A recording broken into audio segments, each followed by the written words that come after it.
Selamat bertemu lagi di pelajaran pemrograman sistem robotik. Pada video sebelumnya kita sudah belajar pengantar tentang dasar-dasar sistem pneumatik. Hari ini di video ini kita akan belajar mengenai komponen-komponen untuk membuat sistem pneumatik. Ini adalah sebuah sistem pneumatik. Ya, kemarin kita sudah mencoba mengoperasikan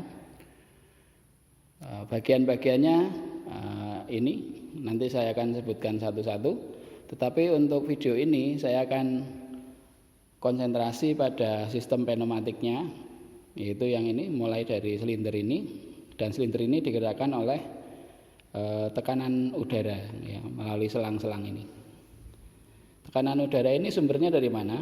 Kita urut saja. Ini sumber tenaganya, sumber tekanan udara bertekanan begitu. Nah, kalau turun terus masuk, ya ini adalah sumber udara bertekanan. Kita mengenalnya dengan nama kompresor. Untuk menjelaskan bagian-bagian dari sistem pneumatik, saya akan mulai dari kompresor ini. Kompresor tadi sudah saya sebutkan, ini adalah sumber tekanan udara yang nanti akan dipakai untuk menggerakkan sistem pneumatik. Saya akan sebutkan bagian kompresor ini dulu. Ya, yang pertama tentu tangki yang paling besar ini. Tangki ini digunakan untuk menampung udara bertekanan. Dari mana tangki udara bertekanan ini tuh? Dari pompa. Ini. Ada dua pompa di sini. Ya, menggunakan pompa piston. Jadi udara dari luar ini masuk ke filter. Ini ada dua filter. Ini dua filter ini akan mengisap udara masuk ke sini. Ini kompresor ada dua. Nah, udara ini masuk di dalam kompresor, kemudian dikeluarkan di sini. Sini. Terus kalau kamu urut, ini masuk ke ini. Nah, masuk ke tabung. Nah, jadi udara dari luar masuk, dimampatkan itu ya, disedot, ditampung ke sini.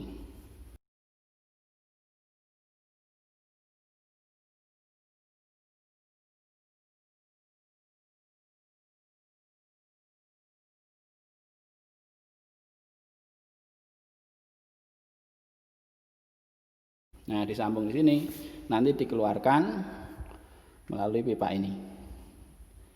Nah, di sini ada keran untuk menutup atau membuka angin yang di dalam sini. Nah, kompresor yang dua tadi ini digerakkan oleh puli. Ini ada belt yang terhubung ke mesin atau drive atau motor listrik. Jadi motor ini nanti berputar menggerakkan pompa ini. Pompa ini mengambil udara dan memasukkan ke situ. Berapa udara yang masuk bisa kita lihat di sini. Nah, motor ini digerakkan menggunakan listrik ini, kabelnya. Ini masuk ke sana, nah, dikendalikan oleh ini. Ini adalah pressure switch. Nah, di sini ada pressure switch dan kontaktor. Di sini mengontrol motor tersebut mati atau hidup tergantung berapa udara yang di dalam. Kalau ini sudah terlalu tinggi, nanti pressure switch akan mengkomando motor untuk mati. Sebaliknya kalau tekanannya turun, dia akan mengkomando motornya hidup. Kita akan coba.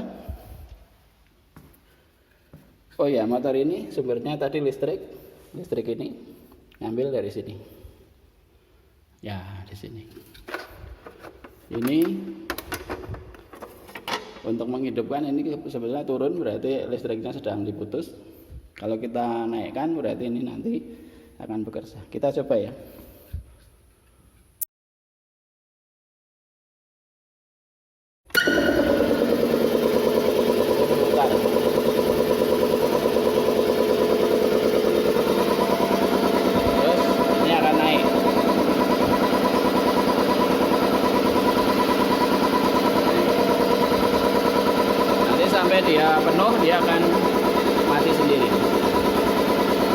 satu lagi di bawah kompresor.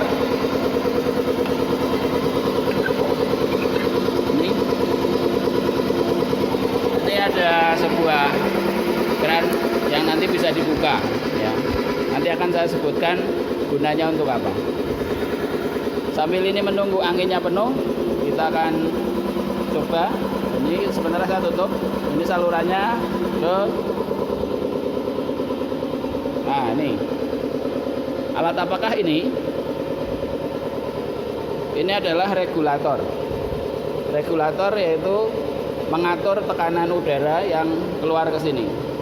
Jadi dari kompresor ini masuk, diatur oleh regulator.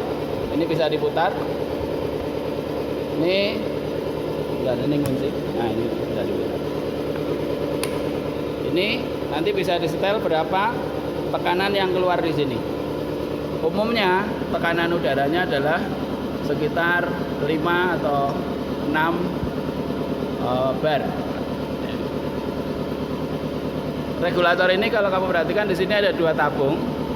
Jadi bagiannya ya. Ini tadi untuk mengatur berapa angin yang keluar tekanannya. Ini adalah untuk indikator berapa tekanan angin yang sedang bekerja. Kamu perhatikan ada 2 tabung. Tabung yang pertama ini sebagai filter atau sebagai saringan jika ada debu-debu yang ikut masuk. Jadi terperangkap di sini, tidak boleh keluar masuk ke sistem. Yang kedua ini minyak. Isinya minyak yang nanti bisa ikut masuk ke sini ke sistem sehingga untuk melumasi mesin-mesin pneumatik. Kebetulan minyaknya pas habis. Ini adalah kotoran-kotorannya tadi. Namanya apa tadi? Ya betul, regulator. Regulator ini kalau kita urut masuk ke, nah ini regulator juga. Ya, sebetulnya tidak perlu tapi tidak masalah. Terus masuk ke startup valve. Jadi ini untuk mengontrol seluruh mesin ini, anginnya bisa dimatikan dari sini. Ya, gitu. Nah, baru di sini dioperasikan mau tekanan udaranya mau buat apa. Jadi ada 3 bagian yang sudah saya jelaskan. Startup valve yaitu katup utama yang sebelum masuk ke mesin, regulator ya, untuk mengatur tekanan udara dan juga menyaring. Nah, ini regulator juga. Dan kompresor. Nah, ini penjahatnya yang sedang bekerja mengisi angin. Kita tunggu dia bisa mati sendiri nanti. Kita lihat dia matinya di tekanan berapa.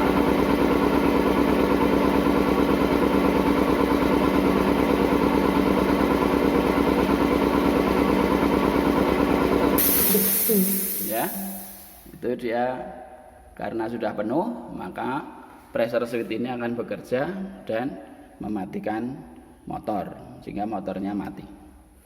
Nanti kalau tekanannya turun, ini dia akan hidup sendiri gitu.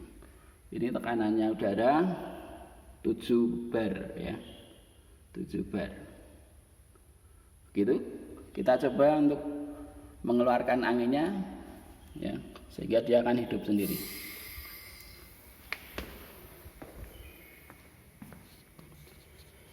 Baik, kita buang saja anginnya.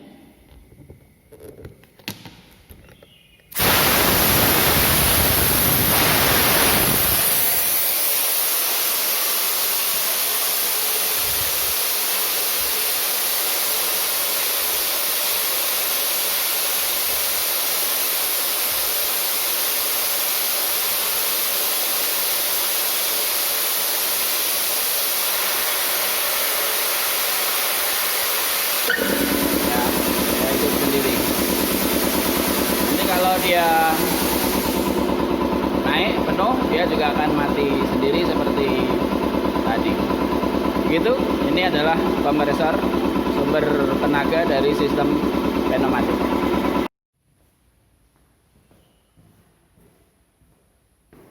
Baik, tadi kita sudah melihat cara kerja dari kompresor dan juga bagian komponen pendukungnya, yaitu regulator dan shut-up valve. Dalam industri yang besar, di mana mesin pneumatiknya jauh lebih banyak, dua alat ini, regulator ini tidak cukup. Tadi regulator gunanya untuk menyaring udara, gitu. Ternyata masih kurang. Saya jelaskan mengapa masih kurang. Baik, saya akan jelaskan lebih jauh tentang sumber tenaga udara ini. Ini adalah sistem pneumatik. Saya bikin satu silinder saja. Dan di sini ada udara yang tadi disalurkan ke shut-up valve.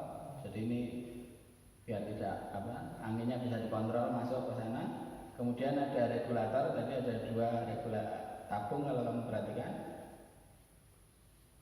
Baru masuk ke kompresor, kan begitu. Oke. Kompresor tadi di sini ada filter penyaring debu, terus ada mesinnya, ya. Ini. Jadi udara dari luar disaring, kemudian dikontrol oleh regulator.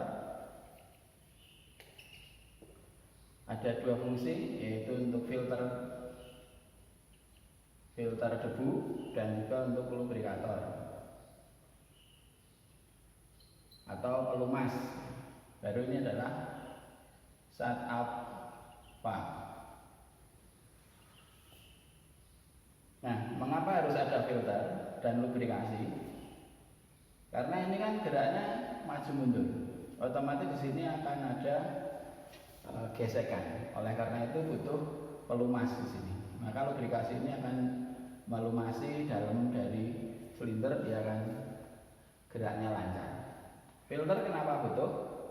Karena kalau ini gerakan terus di sini ada debu, ada butiran debu seperti itu, maka akan cepat membuat aus dari seal di dalam silinder, merusak ininya gitu. Dan masih ada satu lagi, untuk skala industri yang besar, ini aja filter dan lubrikasi tidak cukup. Karena udara luar ini ternyata di sini mengandung uap air. Uap air ini akan ikut masuk ke sistem. Air yang terperangkap di dalam silinder bisa membuat kotor dan menjadi lumpur di dalam situ, dan akhirnya akan merusak karet-karet seal di dalam situ. Dalam industri besar ini akan membuat kerugian yang besar. Oleh karena itu masih butuh satu alat lagi sebelum masuk ke sana, yaitu air dryer. Nih.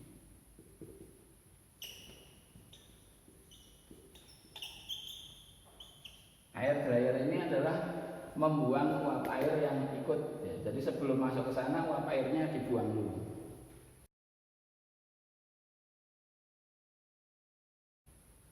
Air dryer ini sudah saya sebutkan ada banyak jenis di dalam modul. Silakan pelajari sendiri. Yang paling banyak dipakai adalah jenis yang refrigerant, yaitu dengan cara mendinginkan udara, ya, sehingga mengembun, sehingga uap airnya akan menjadi air dan bisa dibuang. Silakan pelajari di modul saya untuk air dryer. Baik, hari ini kita sudah mengenal kompresor dan bagaimana mendapatkan tekanan udara yang bersih, untuk sumber tenaga dari sistem pneumatik. Minggu depan di video berikutnya kita akan lebih jauh mengenal tentang silinder, tentang valve dan controllernya. Ya. Untuk video kali ini saya pikir cukup, dan kita akan bertemu pada video berikutnya.